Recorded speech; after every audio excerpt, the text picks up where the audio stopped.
than a month. I believe it was about 50 days. And Allah subhanahu wa ta'ala described their miserable situation in the Quran, recorded that in Surah At-Tawbah. حتى إذا ضاقت عليهم الأرض بما رحبت وضاقت عليهم أنفسهم وظنوا أن لا ملجأ من الله إلا إليه. And when the earth, even though it is big in size, looked very narrow to them, because nobody's talking to them, nobody's even saying salam to them, even their close friends. And when Allah subhanahu wa ta'ala felt that they got the lesson, He revealed their tawbah, and He revealed that He forgave them. And one of them is Ka'b ibn Malik radiallahu anhu.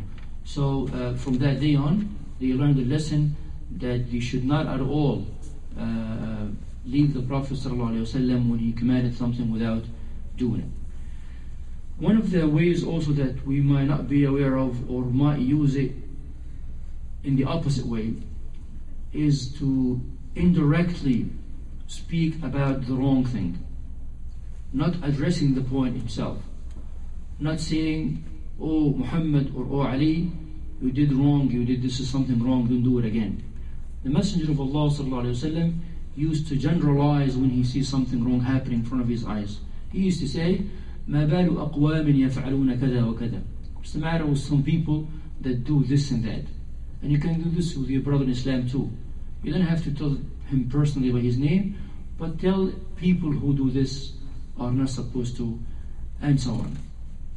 He ﷺ also used another method which really showed his intelligence ﷺ. He used to take advantage of opportunities that do not come that often. For example, when the Muslims were fighting the enemies, I think it was Quraysh back then, there was a woman who was fighting among the ranks of the disbelievers. She was captured by the Muslims and she was put in jail. And the next day, or I believe hours after, I'm not sure, the woman was released and she was looking frantically for her son.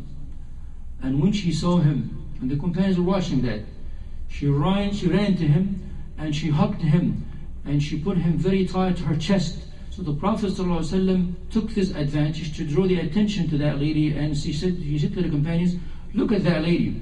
Do you think that this woman would put her son in fire?" They said, "Of course not. Look at that much love and affection. She would never even think of doing it." He said, sallallahu alayhi wa sallam, "Wallahu la yulqi habibahu fi an-nar." Another narration, "Allahu arhamu bihadihi min tilka biwaladiha." Allah is much more merciful than this lady with her son, telling them that Allah is so merciful and so kind. So, of course, the given examples affect less if it's not given when something real is happening. When something tangible is happening, it leaves a more effect because this is visual and people learn a lot by seeing and looking. Especially little children, Tawbah of course works with grown-ups. Also sallallahu alayhi wa sallam took advantage of opportunities like something that may happen in the universe. He sallallahu alayhi wa sallam, for example, in a full moon night, he drew the attention of his companions to the moon and he said, "Look at the moon. Do you see it clearly?" He said, "Yes, Prophet of Allah, we see it." He said sallallahu alayhi wa sallam, إنكم تترون ربكم كما ترون هذا القمر لا تضامون في رؤيته. You will definitely see Allah subhanahu wa ta'ala. Yes, Allah subhanahu wa ta'ala make us from those who see Allah in Jannah. You will definitely see Allah subhanahu wa ta'ala the way we see this moon clearly. لا تضامون في رؤيته. There's no doubt about it. Then he sallallahu alayhi wa sallam gave him the advice of how to see Allah subhanahu wa ta'ala.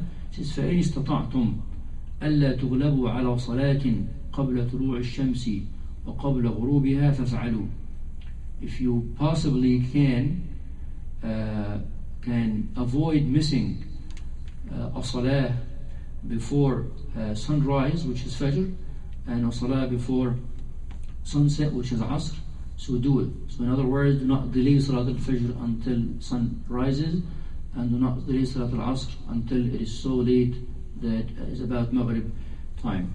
Finally, he sallallahu alayhi wa sallam used praise. Sometimes we tend to forget this, even though it has a great effect especially on children. We punish them, we scream at them when they do something bad, but when they do something good, even if it's little, we should encourage them, and we should tell them that this is something great.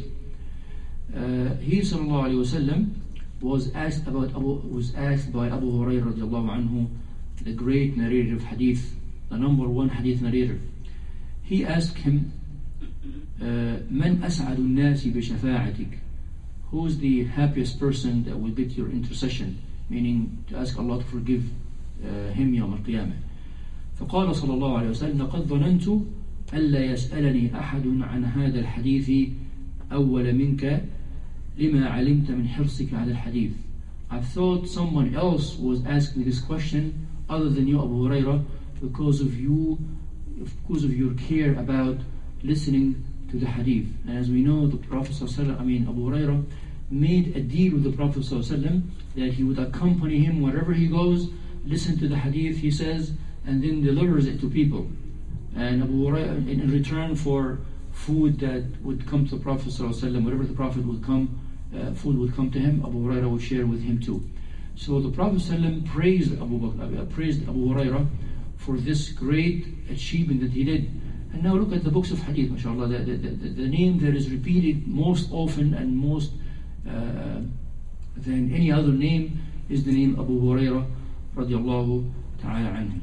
So my brothers and sisters, these were some of the ways that the Prophet ﷺ used.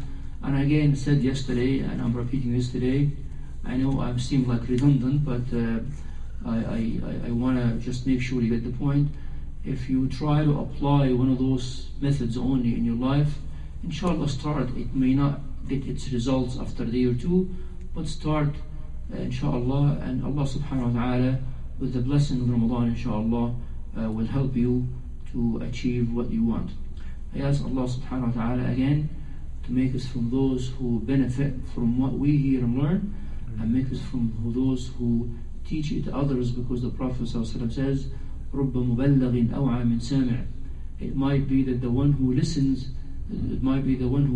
to the lecturer, and then he gives it to the person who hears it from him more.